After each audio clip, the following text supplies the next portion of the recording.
Semut adalah serangga sosial yang berukuran cukup dan banyak dijumpai di berbagai tempat.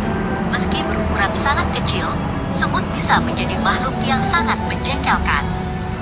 Hanya karena ada sedikit makanan yang tercecer, lantai pun sudah penuh dengan koloni serangga ini.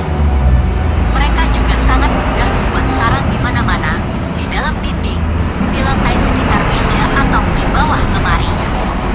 Tapi, meski sering membuat jengkel, faktanya semut bisa memberikan banyak hal penting dan berharga bagi kehidupan manusia. Bahkan, serangga ini diabadikan dalam Al-Quran dan dijadikan salah satu nama surah dalam Al-Quran, yaitu surah An-Naml. Nah, itu artinya, semut adalah serangga yang sangat istimewa.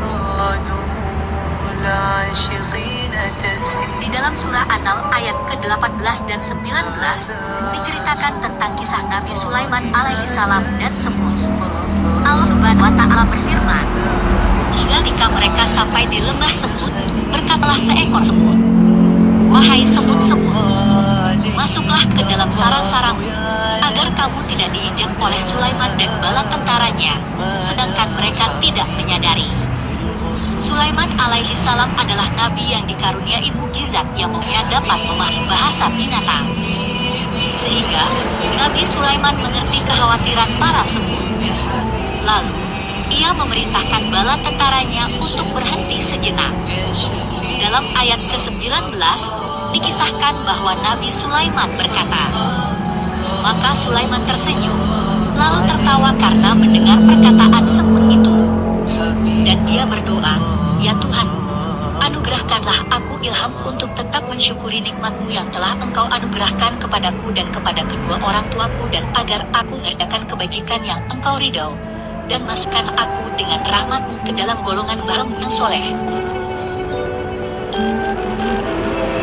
Dalam kisah antara Nabi Sulaiman dan semut itu disebutkan kalau semut bisa bicara. Apakah semut bicara seperti manusia? Menurut para ahli, seekor semut bisa berbicara dengan sama koloninya seperti halnya manusia yang berkomunikasi dengan samanya. Tapi, semut tidak menggunakan suara seperti yang kita lakukan. Semut berkomunikasi lewat zat kimia dengan cara memberikan alarm atau peringatan pada koloninya, sehingga terjadi pertukaran informasi di antara mereka. Dari kelenjar di tubuhnya, semut mengeluarkan zat kimia dengan kadar yang berbeda-beda, tergantung pada situasi yang dihadapi. Zat kimia tersebut akan melekat pada semut lainnya apabila semut saling menyapa atau bersentuhan. Semut yang saling menyapa inilah yang akan membuat zat kimia dari tubuhnya itu dapat digunakan untuk memberitahu semut lainnya melalui antena di kepalanya apakah ada makanan atau ada bahaya mengancam. Zat kimia yang dihasilkan oleh semut itu disebut semiokimikal yang terdiri dari alomon dan feromon. Alomon digunakan untuk berkomunikasi antar genus, sedangkan feromon untuk berkomunikasi antar genus yang sama, yaitu ketika feromon diekspresikan oleh seekor semut sehingga bisa tercium oleh semut lainnya.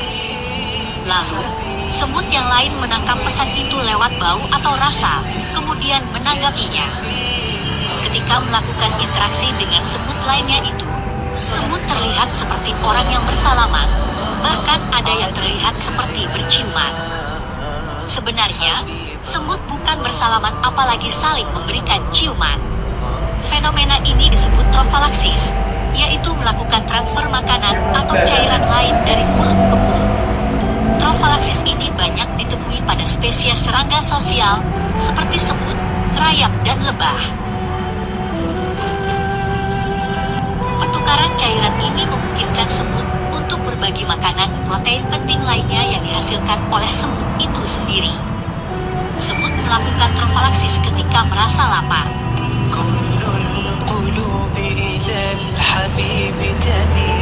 Tidak hanya hal unik itu saja, semut juga memberikan banyak hikmah atau pelajaran berharga bagi manusia. Dan berikut beberapa hikmah dari semut yang bisa dijadikan inspirasi dan teladan bagi manusia. Pelajaran pertama yang bisa dipetik dari kehidupan semut adalah menjalin hubungan baik dengan sesama. Semut adalah serangga yang hidup secara berkoloni. Jika kita perhatikan, setiap kali berpapasan dengan semut lainnya, semut terlihat saling bersama. bersalaman. Kita pun seharusnya demikian. Menjalin hubungan baik dengan siapapun. Kita harus menjalin ukhuwah yang baik, saling menyapa dan bersilaturahmi. Bukankah dalam surah Al-Hujurat ayat 13 Allah Subhanahu wa Ta'ala berfirman, "Hai manusia, sesungguhnya kami menciptakan kamu dari seorang laki-laki dan seorang perempuan dan menjadikan kamu berbangsa-bangsa dan bersuku-suku supaya kamu saling kenal mengenal, saling bekerja sama satu sama lain." Dalam sebuah hadits, Rasulullah Shallallahu Alaihi Wasallam bersabda, Allah Subhanahu Wa Ta'ala berfirman, "Aku adalah pihak ketiga dari dua orang yang melakukan perserikatan selama pihak-pihak yang terlibat tidak saling mengkhianati. Apabila terjadi pengkhianatan, maka aku keluar dari perserikatan tersebut." Jika dicermati, semut tidak pernah bekerja sendirian. Mereka hidup berkoloni dan bekerja sama dengan lainnya. Mereka mencari makan secara bersama-sama. Manusia pun seharusnya demikian. Manusia adalah makhluk sosial dan memiliki banyak kebutuhan. Karena itu, kita harus bekerja sama dengan orang lain demi tercapainya sebuah tujuan. Faktanya, hanya sedikit pekerjaan yang mampu kita lakukan sendiri. Tapi, bersama-sama, kita dapat mengerjakan banyak hal. Pantang menyerah. Semut dikenal dengan semangatnya dan pantang menyerah. Mungkin Anda pernah menyaksikan ada penghalang di depan barisan semut. Lantas, apa yang terjadi? Maka, semut akan menuju jalan lain yang tidak ada penghalangnya. Atau, semut akan naik ke penghalang tersebut dan melewatinya agar sampai ke tempat tujuannya. Mereka tidak akan berbalik ke sarangnya meski ada rintangan yang menghalangi. Jadi, semut adalah serangga yang pantang menyerah. Manusia yang memiliki otak dan tubuh yang jauh lebih besar dari semut seharusnya tidak boleh menyerah dengan apapun rintangan yang menghalangi. Sebesar apapun masalah yang dihadapi, kita tidak boleh mundur dan mesti dihadapi. Etos kerja luar biasa. Ada sebuah pepatah yang sangat populer. Di mana ada gula, di situ ada semut.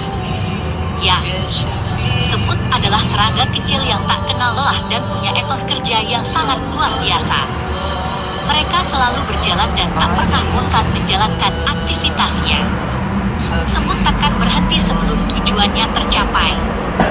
Jadi, semut mengajarkan kita agar tidak bermalas-malasan. Al-Quran melarang kaum muslimin bermalas-malasan. Bahkan, dalam sebuah hadits yang diriwayatkan oleh Imam Muslim, Rasulullah Shallallahu Alaihi Wasallam bersabda, "Bersaatlah melakukan hal yang bermanfaat untukmu dan meminta tolonglah kepada Allah, serta janganlah kamu malas."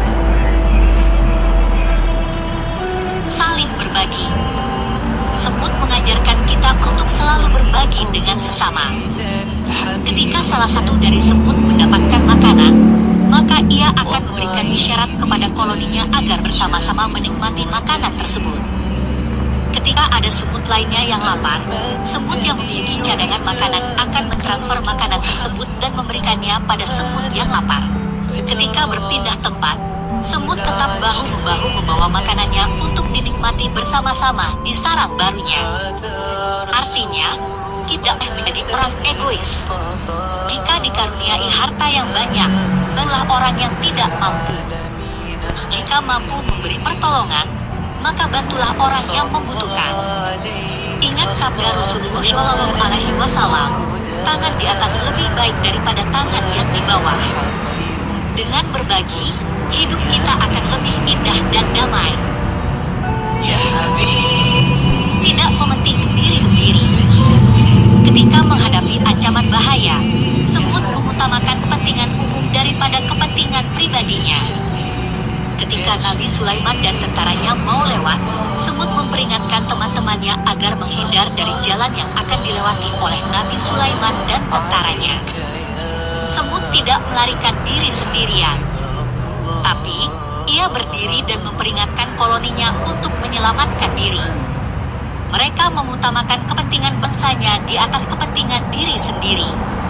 Dalam surah Al-Hasyr ayat 9, Allah Allah Subhanahu wa Ta'ala berfirman, orang-orang Ansor yang